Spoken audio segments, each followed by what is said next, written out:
근간이 무너져도 주만 붙들면 산다. 근간이 무너져도 도피 근간이 무너져도 주만 붙들면 산다는 주제로 하나님의 말씀 함께 나눌까 합니다. 여러분, 내가 뭘 의지하고 사는가? 그것을 알 수 있는 방법이 뭘까요? 내가 뭘 의지하고 사는지 뭘 보면 알 수 있겠습니까? 그것은 내가 그게 없어져 보면 알지 않겠어요? 그게 없어져 보면, 만약에 제가 이렇게 강대상을 붙잡고 있어요. 이게 붙잡고 있는 게 내가 이걸 강대상을 의지하고 있는 건지 의지하지 않고 그냥 붙들고만 있는 건지 어떻게 알아요? 누군가 와가지고 갑자기 이걸 툭 밀어버리면 제가 의지하고 있다면 어떻게 되겠어요? 그냥 팍 쓰러져 버릴 테고, 내가 의지하는 게 아니라 그냥 이것을 그냥 붙잡고만 있는 거라면 제가 그냥 아무 문제 없이 잘 서 있겠죠. 그죠? 우리가 하나님을 의지한다고 이야기하면서 기도하지 않고 예배드리지 않고 하나님의 말씀을 보지 않고도 그냥 아무 문제 없이 그냥 내가 아무렇지 않게 산다면, 그건 어쩌면 내가 하나님을 의지하는 게 아니라 의지하는 척하고 사는 것일 가능성이 크단 말이죠. 우리가 인생을 살다 보면 내가 의지하고 있던 근간들이 무너져 내릴 때가 있단 말이죠. 여러분 살면서 그런 거 경험해 보지 않았습니까? 내 삶의 뿌리부터 다 무너져 내리는 것 같은 그런 삶의 순간들이 우리 가운데 여러 번 경험되어지고 있잖아요. 여러분, 그건 우리만의 문제가 아니라 예를 들면 성경에도 욥과 같은 인물이 대표적이지 않습니까? 욥이 삶의 그냥 근간이 다 무너져 내렸잖아요. 삶의 근간이. 그러니까 뭘 의지하고 살았겠어요? 우리 욥이 뭘 의지했겠어요? 그는 당대에 굉장히 큰 부자였다고 이야기하지 않습니까? 그가 재산을 의지하고 살았을 거라고요. 근데 그게 하루아침에 다 날아가 버리지 않습니까? 뭘 의지했겠습니까? 자녀? 10자녀 다 하루아침에 다 날아갔어요. 모든 게 다 사라졌다고요. 건강, 어쩌면 난 건강해, 이렇게 자신했을 수도 있어요. 근데 다리부터 머리끝 정수리 끝까지 그냥 다 만신창이가 되어버렸다고요. 벽돌을 가지고 그냥 득득 긁고 가면 피를 흘려도 이게 가려워서 견딜 수 없는 것처럼 그렇게 고통스러웠다고요. 마약 요새 뭐 어떤 종류를 하면 이 피부가 너무 가렵다 그러잖아요. 가려워. 가려운데 이 피부가 가려운 게 아니라 이 살 안에 있는 근육이 가렵대요. 근육이. 그냥 미친데 그냥 이게 가려운데 이렇게 긁어도 이 겉이 가려운 게 아니라 이 근육이 가려운 거니까 해소가 안 되는 거죠. 욥이 마치 그랬던 거라고요. 그냥 벽돌 가지고 막 긁고 피가 줄줄 흐르는데도 그 가려움이 해결이 안 되는 그런 고통이 있었다고요. 친구들, 믿을 수 있었습니까? 아니죠. 다 배신하잖아. 와가지고 안 되는 소리가 네가 잘못 살았으니까 그렇지, 심판받는 거야, 이딴 얘기나 하고 전혀 위로가 안 되잖아요. 아내? 의지가 됐겠어요? 하나님 저주하고 죽으라고 그렇게 말하고 아내가 떠나버리지 않습니까? 얼마나 삶의 근간이 다 무너져 내려요. 그의 인생이 믿고 신뢰하고 의지하고 살았던 모든 것들이 하루아침에 다 무너져 내리고 아무것도 남겨진 게 없는 것처럼 느껴졌어요. 근데 그때 욥이 뭐라고 고백합니까? 욥기 1장 21절에 이렇게 고백하죠. 같이 한번 읽어보죠. 시작. 이르되 내가 모태에서 알몸으로 나왔사온즉 또한 알몸으로 그리로 돌아갈지라도 주신 이도 여호와시요 거두는 이도 여호와시오니 여호와의 이름이 찬송을 받으실지니라 하고, 지금 뭐라고 얘기하는 겁니까? 그런 상황, 삶의 근간이 무너짐에도 불구하고 거기서 뭐라고 얘기하는 거예요? 내가 재산 잃었지 하나님 잃었냐 이런 거죠. 내가 재산을 잃었지 믿음 잃었냐 이런 거죠. 그죠? 그는 지금 뭐라고 얘기합니까? 주신 분이 여호와이신데 여호와께서 가져가신들 그게 무슨 상관이냐 이런 거잖아요. 그러면서 하나님을 여전히 찬양을 드리고 있는 게 바로 욥의 모습이란 말이죠. 삶의 근간이 무너져 내리는 상황 속에서 뭐가 확인이 되는 겁니까? 욥이 가진 믿음이 진짜 믿음이었다는 걸 확인하는 거죠. 그죠? 그러니까 어떤 일이 나중에 벌어져요? 하나님이 갑절의 축복을 더하시는 걸 우리가 확인하게 된단 말이죠. 오늘 다윗도 마찬가지인 겁니다. 삶의 근간이 무너져 내리고 있어요. 믿었던 사람들, 의지했던 모든 것들이 하루아침에 다 무너지고 다 망가져 버리고 있단 말이죠. 첫 번째, 뭐가 무너지고 있습니까? 자신의 지위를 완전히 다 잃어버리게 되어지지 않습니까? 어떤 지위가 그가 있었어요? 다윗이 골리앗을 쓰러뜨리니까 그를 군대의 장으로 삼았다고요. 그러니까 높은 장군 정도 그렇게 그를 지위를 높여줬어요. 그런데 그 이후에도 전쟁에 나갈 때마다 대승을 거둬. 예? 그러니까 온 백성들이 다윗은 천천히요, 사울은 천천히요, 다윗은 만만이라 막 찬양하고, 그러니까 다윗에 대한 신뢰, 인정, 그를 존경하고 사랑하는 게 대단했단 말이죠. 예? 근데 어느 날 사울이 자기를 죽이려고 그래. 도망자 신세가 돼버려. 그러니까 자기가 갖고 있었던 쌓아놨던 모든 지위가 하루아침에 완전히 다 무너져 버린 거죠. 예? 뭘 잃어버립니까? 두 번째, 의지했던 모든 관계 역시 다 깨져버리고 만단 말이죠. 예? 아내인 미갈과의 관계, 아내를 잃어버리고 아내를 떠나는 일들이 있게 되었지 않습니까? 다윗이 집으로 도망쳤었는데 집에 와보니까 미갈이 정보가 빨라. 아버지 사울이 자객을 보내서 자기를 내일 아침에 죽이기로 했다는 걸 정보를 듣고 있어. 그래서 다윗에게 뭐라고 얘기해요? 오늘 밤 빨리 도망가야 된다고. 내일 아침까지 있다간 아버지에게 잡혀 죽게 될 거라고. 그래서 다윗이 도망치고 난 이후에 계속 도망자의 생활을 최소 14년 이상, 그 이상 동안 아내 미갈을 만날 수가 없었다고요. 결혼했는데 아내랑 살 수가 없어. 그 이후로. 두 번째 보면 오늘 멘토였던 사무엘과의 관계도 단절되어진단 말이에요. 그게 오늘 우리가 읽었던 본문의 내용이죠. 집에서 도망쳐 나왔는데 갈 데가 없어. 아는 사람이라고는 사울밖에 없는 거, 사무엘밖에 없어. 거기 갔더니 사무엘과 만나서 지내는데 사울이 어떻게 해요? 자객을 보내잖아. 왜? 잡아 죽이려고. 그러니까 내가 사무엘에게 찾아가는 게 결코 사무엘에게도 도움이 안 된다는 사실을 알고 이후로는 사무엘을 찾아갈 수 없게 되어진다고요. 그리고 누구와의 관계가 끊어집니까? 친구인 요나단과의 관계도 완전히 단절되어지게 된단 말이죠. 왜요? 아버지가 다 알고 있잖아. 다윗과 요나단 둘이 짝꿍이라는 거. 그러니까 늘 감시하고 있거든. 사람을 붙여서 오면 잡아 죽이려고. 그러니까 자기가 친했던 모든 관계들 다 단절되어지고 그는 재산도 잃고 사람도 다 잃어버리고 그렇게 인생을 살아가기 시작하게 되는 겁니다. 여러분, 세상에 이런 고독이 어디 있습니까? 삶의 근간이 완전히 파괴되어진 거란 말이죠. 여러분, 우리가 살다 보면 우리 역시 그럴 수 있단 말이에요. 그렇다면 하나님께서 왜 이런 삶의 근간이 무너지는 걸 허용하시는 걸까요? 우리에게. 옥스퍼드 대학의 앨리스터 맥그라스 교수는 이렇게 이야기했습니다. 우리의 삶 가운데 하나님께서 고난을 주신 이유는 지금까지 신뢰하고 있던 삶의 근간을 흔들어 버리기 위해서다. 왜요? 그게 다 가짜라는 걸 확인시켜주기 위해서다, 이런 거예요. 어떤 때는 우리가 뭘 의지해요? 계좌를 의지하잖아요. 통장에 얼마 들었는데 이거면 날 살아. 그거 늘 의지하죠. 어떤 사람 주식 내가 들어놓은 거, 어떤 사람 코인 이런 거, 내가 사놓은 거, 그거 의지하지 않습니까? 어떤 사람은 건강 의지하죠. 그리고 어떤 사람은 내가 그동안 쌓아놨던 인맥 이런 것들을 의지한단 말이죠. 근데 하나님이 고난을 주시는 이유는 그런 걸 통해서 그게 아무것도 아니라는 거, 그게 다 가짜라는 거, 그런 건 의지할 게 못 된다는 사실을 하나님께서 확인시켜 주시려고 그러시는 거란 말이죠.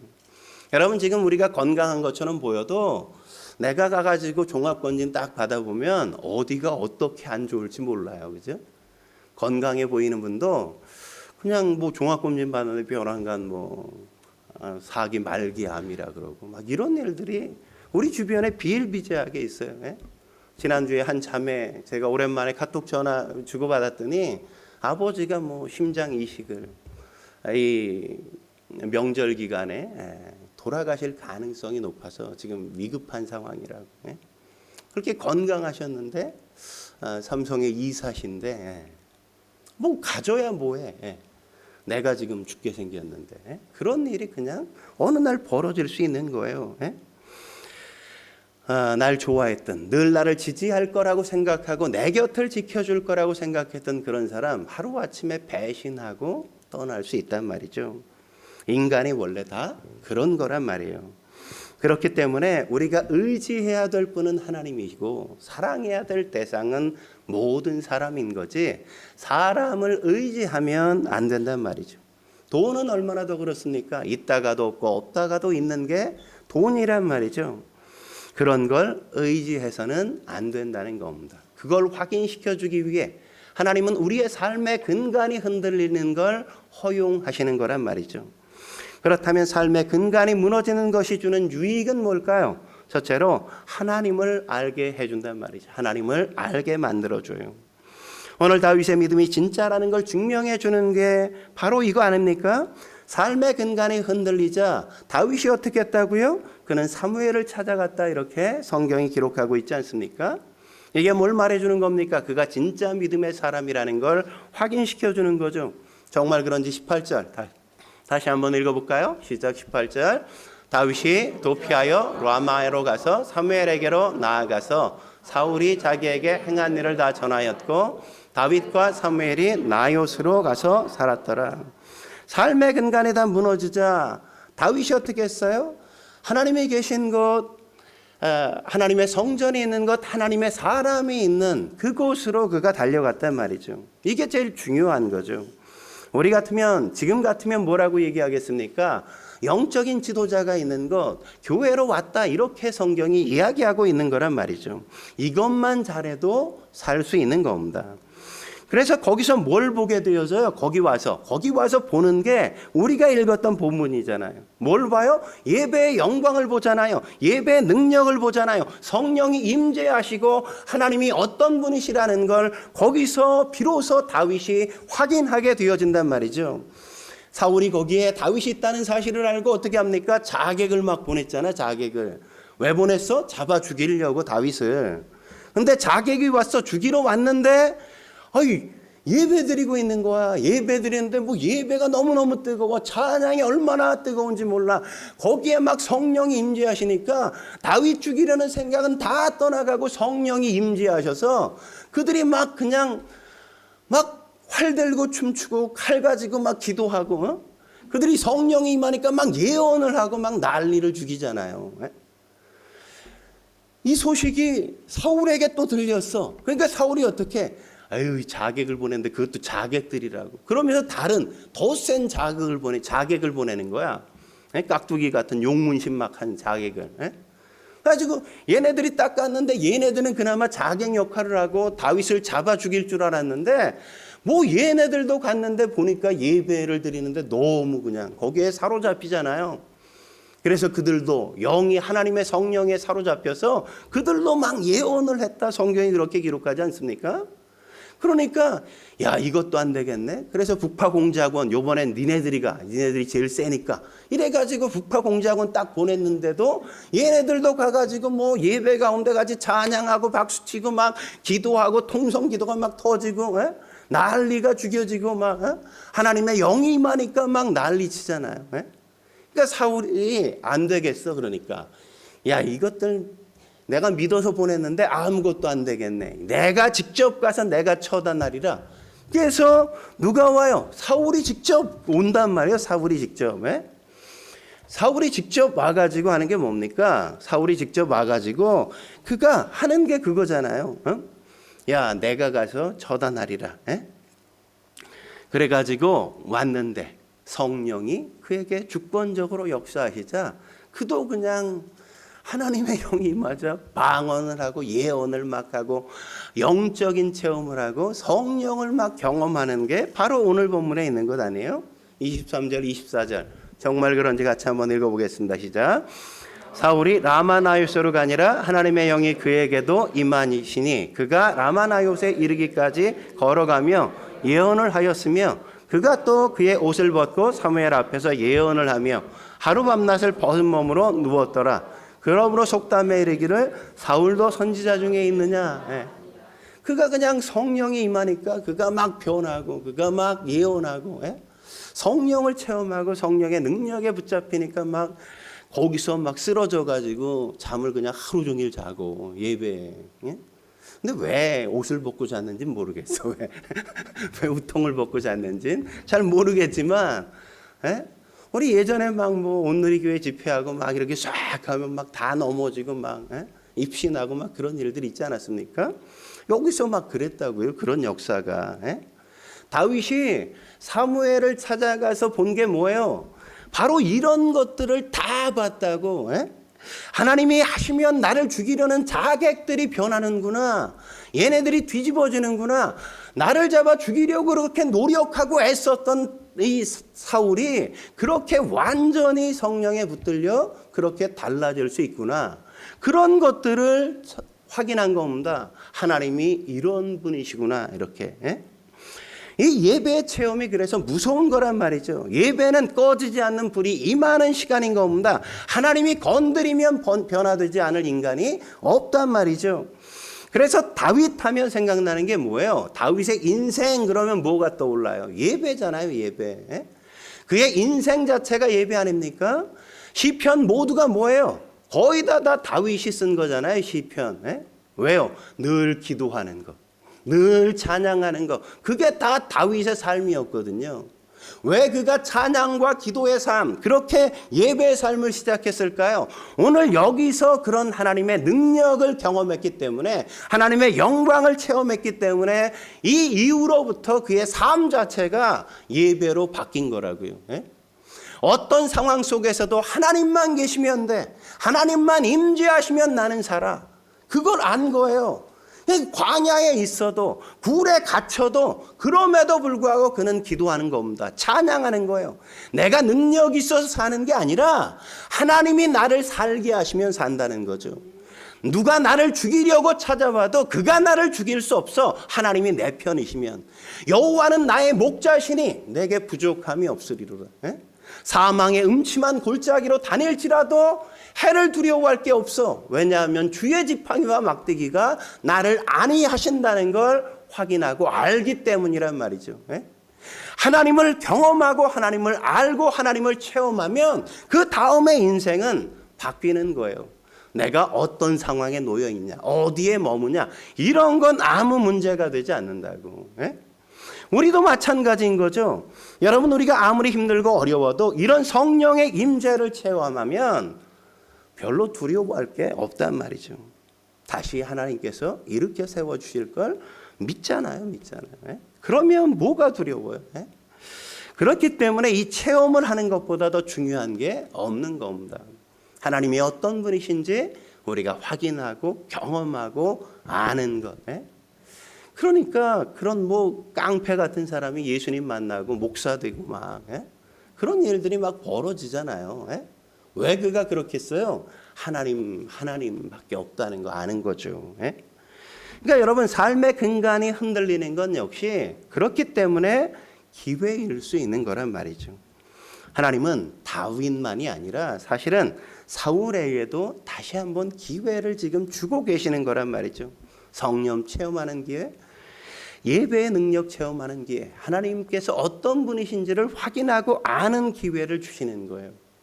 근데 이렇게 기회를 주시면 회개하고 돌이켜서 하나님 붙들고 살아가면 좋은데, 오늘 그냥 잠깐 하나님 은혜 경험하고 그냥 다시 세상으로 돌아간 게 이 인생이 무너지는 계기잖아요. 계기. 지금도 마찬가지예요. 내가 힘들고 어려워서 하나님 앞에 예배드리러 나왔는데 하나님이 은혜 주시어 말씀을 막 나에게 들려주시어 그래서 내 마음이 뜨거워져. 그러면 그 불씨를 잡고 하나님 앞에 나아가는 기회로 삼을 수 있어야 되는 거예요. 예배는 하나님의 성령의 불씨를 받는 시간인 겁니다. 하나님의 말씀을 붙들고 주신 그 불씨를 그냥 간직할 수 있어야 된다고요.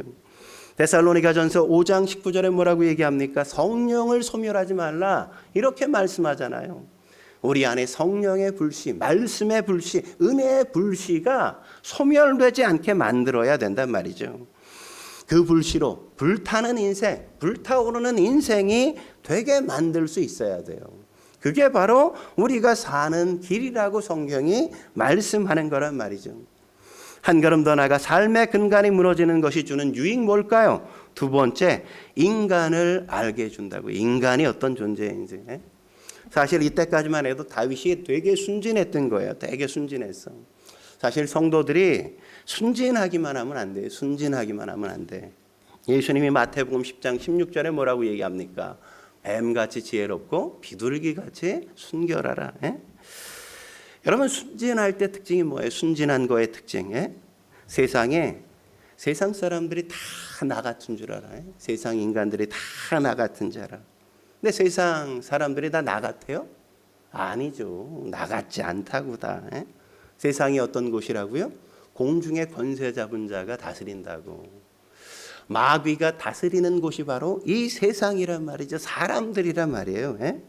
그러다 보니까 시기하고 질투하고 막 이러는 게 되게 많은 곳이 바로 이 세상이야. 잘하면 칭찬해줘? 아니요. 그건 순진한 생각이라고.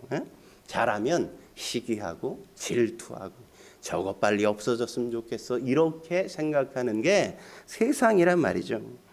지금 교회도 되게 순진하잖아요. 교회도. 사람들 가운데 성도들 가운데 어떤 얘기합니까? 교회가 세상에 어려운 사람들 많이 도와주면 세상의 사회적 이미지가 교회가 좋아지고 세상이 교회를 향해 박수 쳐줄 거 아니냐. 뭐 이렇게 얘기하지 않습니까? 근데 정말 그래요? 그렇지 않아요. 그냥 그러는 신용만 자꾸 한단 말이죠. 아무리 잘해도 세상이 교회를 향해 박수 쳐준 적이 단 한 번도 없단 말이죠. 여러분 초대교회 보십시오. 초대교회가 뭐 세상에 나쁜 짓 했습니까? 한 번도 나쁜 짓 하지 않았거든요. 근데 어떻게 해요? 박해하잖아, 박해. 뭐 지금은 안 그래요? 지금도 마찬가지잖아요. 여러분 직장에서 주일날 저 예배나 드려요. 뭐 주일날 교회에서 살아요 이러면 아니 뭐 보태준 거 있어? 근데 왜 씹고 난리야?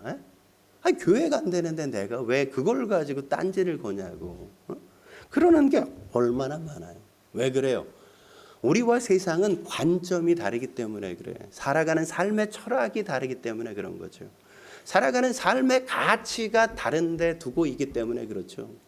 세상 사람들은 이 땅이 전부인 줄 알고 이 땅을 위해서 살고 이 땅에서 누리는 모든 것들을 다 누리고 사는 것을 위해 살아가요. 근데 우리는 이 땅은 지나가는 거라고. 나그네처럼 아침 안개처럼 이 땅에 살아가는 삶은 잠시 있다가 사라질 거라는 걸 알아요.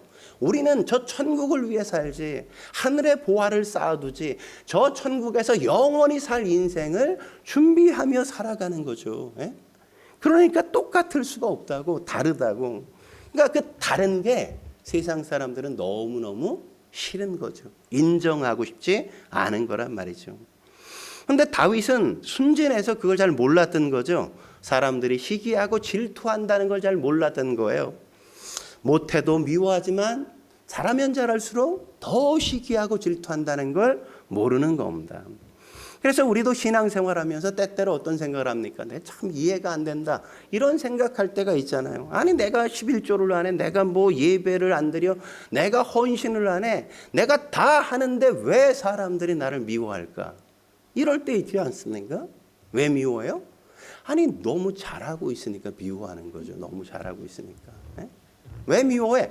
못하는 사람들은 잘하는 사람들을 보면 그 잘하는 게 아니 나랑 똑같이 살아주면 좋은데 대충 적당히 그냥 뭐 땡땡이도 치고 뭐 그냥 그렇게 살면 아니 얼마나 좋아. 근데 너무 FM이야. 내가 생각할 때 나보다 한참 너무 잘하는 것 같아. 그러면 어때? 시기하고 질투심이 생길 수밖에 없는 거잖아요. 없는 거. 거기다 뭐 얼굴까지 예쁘거나 뭐 잘생겼어. 그럼 뭐 더 어떻게라도 그냥 없애버리고 싶은 마음. 그런 마음이 든단 말이죠. 인간이 그런단 말이에요. 그런다고. 세상이 그런 겁니다. 세상은 남 잘 되는 거, 나보다 앞서는 거, 나보다 인정받는 거, 뭐 이런 거 별로 좋아하지 않는단 말이죠. 오늘 요나단도 되게 순진했잖아요. 그죠? 아버지 사울이 다윗을 오해해서 아버지가 다윗을 죽이려고 그렇게 애쓰나 보다 이렇게 오해한 거 아닙니까?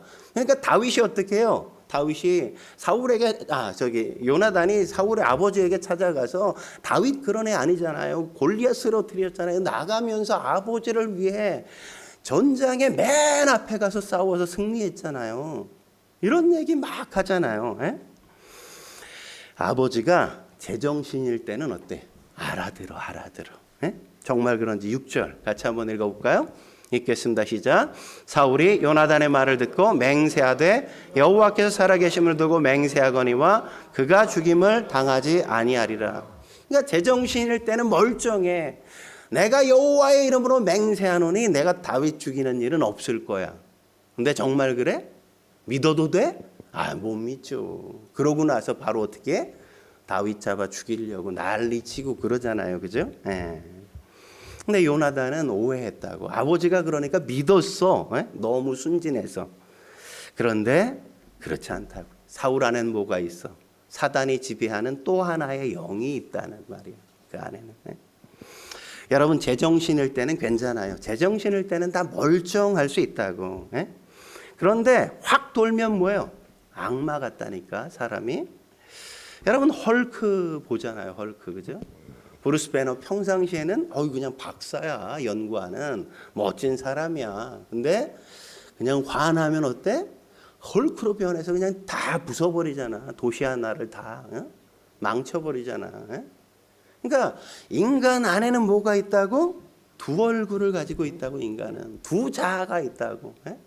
멀쩡하게 사는 자, 그리고 한번 확 돌면 똘끼 부리는 자, 이런 게 있다니까요. 헐크가 되고 파괴자가 된다고요. 멀쩡할 때랑 화났을 때랑 완전히 다르단 말이죠. 사울 왕이 그런 겁니다. 그래서 어른들이 뭐라고 얘기합니까? 결혼 전에는 사계절을 같이 함께 보내봐야 된다, 이렇게 얘기하잖아요. 사계절을 만나봐야 된다. 뭐 이미 다 결혼했으니까 뭐 어쩔 수 없지 뭐. 왜 그런 얘기하는 겁니까? 좋을 때는 뭐 늘 좋을 수밖에 없는 거죠. 아니 좀 정신이 이상한 애도 야, 저 여자가 마음에 들어, 저 여자랑 결혼하고 싶어, 그러면 저 여자 만날 때만큼은 내가 정상처럼 꾸며야지. 이렇게 나를 꾸며서 그 여자를 만나는 시간만은 정상인처럼 행동할 수 있다고요. 2시간 정상으로 그녀를 만났어. 근데 나머지 22시간이 그냥 완전히 미친 사람이야. 그럼 어떻게 할 거냐고. 그러면 그러니까 그 사람이 사계절을 만나서 그 사람이 가장 안 좋을 때를 만나보고 내가 그걸 잘 견뎌낼 수 있는지, 그걸 감당할 수 있는지 확인해 봐야 보고 나서 결혼할지 말지를 결혼해야 된단 말이죠. 그래서 다윗은 사울이 이런 걸 몇 번 경험해 본 후에 사람은 두 얼굴을 가지고 있구나, 두 자아가 있구나, 선한 자아가 있고 악한 자아가 있구나, 이걸 배워가는 거란 말이죠. 어떤 사건을 통해 배워갑니까? 하나는 블레셋이 쳐들어온 걸 통해 배워가잖아요. 사울이 좀 다윗을 이렇게 시기하는 줄 다윗이 좀 알았으면, 순진하지만 않고 좀 알았으면, 사실은 이렇게 전쟁 나도 좀 빠지고 나가지 말고 이랬으면 괜찮은데, 다윗은 너무 순진하니까 전쟁 났으니까 내가 나가 싸워야지 어떻게. 그냥 막 나가서 싸웠다고. 싸웠는데 어떻게? 대승하고 말잖아요. 8절 같이 한번 읽어볼까요? 8절 읽겠습니다. 시작. 전쟁이 다시 있으므로 다윗이 나가서 블레셋 사람들과 싸워 그들을 크게 쳐 죽이매 그들이 그 앞에서 도망하니라. 다윗은 너무너무 순진했다고. 그냥 나가서 싸워서 승리하면 그게 잘하는 건 줄 알았어. 여러분 이렇게 나가서 싸우면 사울이 되게 기뻐했을까요? 아니요. 나가서 싸워서 승리했는데 사울은 안 기뻐. 열받았어. 분노하고 있다고. 그래서 어떻게 합니까? 그래서 다윗 보고 야, 수금 한번 타봐 이러잖아요. 수금 한번 타봐. 근데 수금 한 번을 타는데 사울이 어떻게? 악령이 들어서 단창을 들어 다윗을 이 벽에 박으려고 2번이나 창을 던졌다고. 여러분 생각해봐요. 왜 수금 타는데 왜 악령이 든 걸까요? 아니 그렇지 않아도 미치겠어. 얘 때문에 얼굴도 잘생겼지, 이 사람이 괜찮지, 거기다가 뭐 전쟁에 나가면 나가는 족족이 대승을 거두지. 근데 수금 한번 타보라고 그러니까 수금까지도 잘 타네. 이게 도대체 미치고 환장하고 열받는 거야. 도대체 못하는 게 뭐야? 도대체 내가 이 인간을 넘을 수 있다는 생각이 안 드는 거죠. 다윗 앞에 선 자기가 너무 초라해 보이고 너무 없어 보이고 다윗만 보면 그 열등의식이 마음속에서 막 이니까 그 시기와 질투심을 악령이 틈타서 역사하는 거잖아요. 역사하는 거 거기에. 예? 안토니오 살리에르도 그러지 않았습니까? 모차르트를 질투하다가 그의 모든 재능을 그냥 사장시켜버리고 비극적인 인생 산 게 아마데우스 영화잖아요. 그 영화가 보여주는 게 그런 메시지잖아요. 예? 그런 사울을 다윗이 날마다 경험하면서 아, 인간이 이런 거구나. 내가 생각하는 것처럼 선한 것만은 아니구나. 그 속에 다 악마를 갖고 있구나. 예? 사람들이 잘한다고 다 좋아하는 거 아니구나. 충성한다고 다 좋아하는 거 아니구나. 사람들에겐 시기, 질투, 뭐 견제심리 이런 게 있구나. 내 앞에서는 칭찬하는 것 같아. 뒤에서는 뒷담화 엄청 까고 있구나. 이런 거 지금 하나하나 알아가고 있는 거라고요. 그래서 다윗이 이 이후로부터는 완전히 바뀐단 말이죠. 어떻게 달라져요? 첫째는 자랑하는 게 없어요. 자랑하는 게. 하나님만 자랑해. 자기 자랑 이런 게 싹 없어진다고.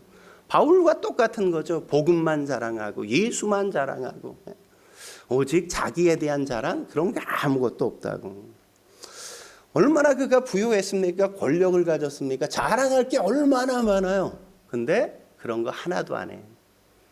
그 아들 솔로몬이 자랑했지 다윗은 나 재산 많다, 나 이렇게 세다 뭐 이런 거 한마디도 언급하지 않아요. 자기의 삶의 근간이 무너져 내리니까 무너져 봐서 저 밑바닥까지 가보니까 인간 나는 아무것도 아니라는 거 아는 거죠. 하나님이 주셔서 여기까지 올라온 거지. 뭐 내가 잘나서 이런 사람이야 이렇게 할 게 아무것도 없다는 거 확인하고 안 거죠. 그러니까 자랑할 수 없어. 두 번째 겸손해지죠. 겸손해져. 그는 겸손해야 산다는 걸 알게 된 거죠. 여러분 왜 삶의 근간을 흔드는 것 같아요? 겸손해지라고. 예? 삶의 근간이 무너져야 비로소 우리는 겸손해진다니까요. 그렇게 심각한 일이 안 벌어지면 우린 절대 겸손해질 수 있는 인간이 아니잖아요. 그죠? 얼마나 콧대가 높아, 얼마나 자존심이 세. 절대 겸손하지 않은 게 인간 아닙니까? 겸손해져야 하나님께서 쓰신단 말이죠. 겸손하지 않으면 어떻게 돼요? 제명에 못 살아. 자객들을 누군가 보내서 내가 성공하려고 그럴 때 막 와가지고 쳐가지고 나를 죽일 수 있단 말이죠. 그래서 하나님께서는 어떤 사람을 사용하실 때, 잘 들으세요. 하나님께서는 어떤 사람을 사용하실 때 늘 뭘 두시냐? 겸손한 장치를 하나님께서 그에게 심어 두신다고. 교만하지 않도록. 그래서 어떤 사람은 가난하게 만드셔. 가난하게. 왜? 잘 살면, 부유하면 자랑질하고 얘가 교만해질 것 같으니까. 그냥 겸손해지도록 가난하게 만드셔. 어떤 사람은 그냥 몸이 좀 약하게 만드셔. 어떤 질병을 갖게 하신다고요. 여러분 바울이 그랬잖아요. 바울이 육체의 가시를 갖고 있지 않았습니까? 어떤 사람은 안질이라 그러고 어떤 사람은 간질이라 그런다고요. 그게 아니 설교하는 설교자에게 전도자에게 아니 막 전도하는데 간질이 발작했다고 생각해봐게 되겠냐고. 근데도 간질이 그의 삶에 있었다고요. 사람들이 뭐라고 생각했겠습니까? 아니 저렇게 예수를 잘 믿고 충성스러운데 어떻게 저런 핸디캡이 있을까?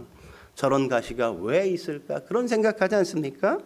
근데 반대로 뒤집어 생각해 보십시오. 가시가 없으면 교만해져서 기고만장하지 않겠어요? 그러면 하나님이 쓸 수가 없다고요. 여러분 가시가 있는 게나 창에 맞아 죽는 게나 창에 맞아 죽을래? 그냥 가시로 안고 살래? 둘 다 싫다 이거지? 뭐 가시 있는 게 낫죠. 가시가 창에 맞아 죽는 것보다. 그래서 인간을 알아가면서 다윗이 배운 게 뭡니까? 자랑하지 말라, 겸손하라 그런 거죠. 그리고 또 하나 뭐예요? 세 번째, 사울을 반면교사로 삼아서 야 그래 사울은 저런 악한 왕이네. 나는 제2의 사울이 되면 안 되겠어. 제2의 사울처럼 살면 안 돼 나는. 이런 생각을 갖게 한다니까요. 우리가 사울의 악함을 보고 어떤 사람이 되게 악한 걸 보고 어떤 생각을 합니까? 야, 인간이 어떻게 저렇게 악할 수가 있나? 아니, 믿는다고 사람들에게 자처하면서 어떻게 이런 짓까지 저지를 수 있어? 이런 생각하지 않습니까? 물론 당연히 우린 그런 생각해야 돼요. 근데 거기에 멈추지 말고 저게 내 안에도 있다는 걸 늘 생각해야 된다. 저 사람만 그런 게 아니야. 나도 욱하면 이 안에 괴물이 나온다고, 그죠? 괴물이. 예? 뭐 우리 보니까 우리 황주석 집사는 아주 뭐 성격이 좋아서 괴물이 안 나오는지 모르지만 모든 사람은 다 이 괴물이 나온다고 나와. 예? 예. 그러니까 여러분 다윗도 마찬가지죠. 얼마나 많이 훈련 받았습니까? 이런 삶의 근간이 무너져 가지고 완전히 도망자로 16년을 살았다면 얼마나 힘겨운 훈련을 받은 거예요. 근데 나중에 완벽했어요? 아니에요. 그래도 그 안에 있는 악이 툭툭 드러나서 죄를 범할 때가 있었다니까요. 여러분, 그래서 어떤 일이 있습니까? 예? 그 아내를 뺏기 위해 우리아를 죽여버리잖아요. 우리아를. 예? 그것도 얼마나 치사하게 죽입니까? 예? 전쟁에 나가서 맨 앞에 성문 앞에 그를 세우고 싹 빠지라고 그래서 적에게 그를 죽게 만들라고. 예? 그러니까 아내 뺏는 죄를 졌죠. 그 남편까지 죽여버렸죠. 죄 위에 죄를 더하여 진 게 누구야? 야, 하나님의 마음에 합한 인간이 이런 인간이야? 야, 진짜 말이 안 되잖아요. 예? 그렇게 고생하면서 훈련했는데도 그 모습이 나온다니까. 오늘 본문에 보면 우리가 사울을 굉장히 다윗이 인내하잖아요. 끝까지 죽일 수 있는 기회가 수없이 옴에도 불구하고 죽이지 않잖아.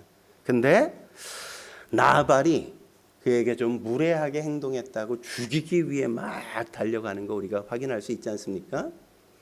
야, 누구한테는 그렇게 자비를 베풀고 누구는 아니 날 죽이려고 한 것도 아닌데 무례하게 했다고 그걸 못 참고 죽이려고 막 나서고. 에? 나중에 어떤 일도 있어요? 인구조사하잖아. 인구조사. 왜 했어요? 자랑하고 싶어서, 뻐기고 싶어서. 에? 나 이런 사람이야. 이렇게 드러내고 싶어서 그런 거잖아요. 에?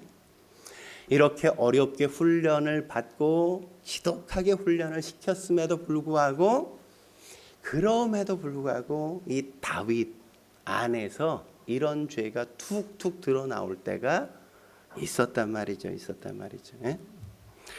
인간이 그렇게 악하고 인간이 그렇게 약하다는 거죠. 하나님이 그렇게 훈련시켜도 여전히 완벽한 하나님의 사람이 되긴 쉽지 않다는 겁니다.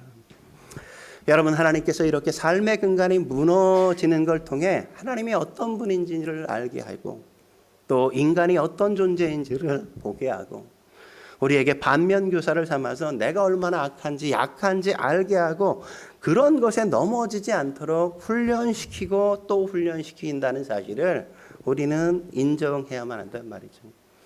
그렇게 훈련시킨다고 끝나냐? 그렇지 않단 말이죠. 그래도 우리 안에 악이 남아있고 죄가 남아있어요. 그렇기 때문에 그때마다 하나님 의지해서 또 제거하고 그런 악을 또 제거하고 그렇게 살아야 돼요. 그래야 하나님의 능력의 통로가 되고 하나님의 영광을 체험하는 인생 살아갈 수 있는 겁니다. 그렇기 때문에 삶의 근간이 무너지는 건 징계가 아니라 우리를 향한 최고의 축복이라고 말할 수 있는 겁니다. 우리가 무너져서 거기서 우리가 다듬어지기만 한다면 우리가 하나님이 기대하시는 것처럼 변화될 수 있다면 그때부터는 하나님께서 우리를 들어 쓰시는 거란 말이죠. 다윗이 지금까지 이스라엘 백성들이 가장 존경하는 왕이지 않습니까? 가장 위대한 왕으로 기억하고 있잖아요. 이스라엘 기에 뭐가 있어요? 다윗의 별이 거기 있는 것 아니에요? 그 깃발을 보면서 누구 생각해? 다윗이. 하나님은 다윗과 함께 하셨어. 이걸 기억하는 거잖아요.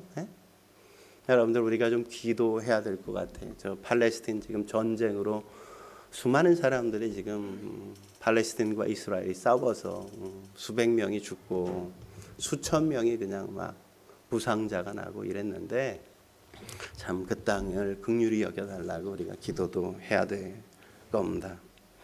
함께 기도하시겠습니다. 거룩하신 하나님 아버지, 우리의 삶, 우리의 인생이 얼마나 악한지, 우리의 삶의 근간이 무너져 내릴지라도 우리가 그렇게 다듬어지지 않고 훈련되지 않는 우리의 강한 자아가 있음을 주님 앞에 고백합니다. 아버지, 우리가 주님을 닮아갈 수 있게 주여 도와 주옵소서. 자기를 부인하고 자기 십자가를 질 줄 아는 믿음의 삶의 자리에 우리가 있도록 주여 도와 주옵소서. 우리 안에 끊임없이 일어나는 죄의 문제들을 우리가 이겨나가게 하시고 하나님 앞에 우리의 삶을 맡기며 주님의 은혜를 구하는 삶 살게 해 주옵소서. 함께 하신 주님께 감사드리며 예수님의 이름으로 기도드립니다. 아멘.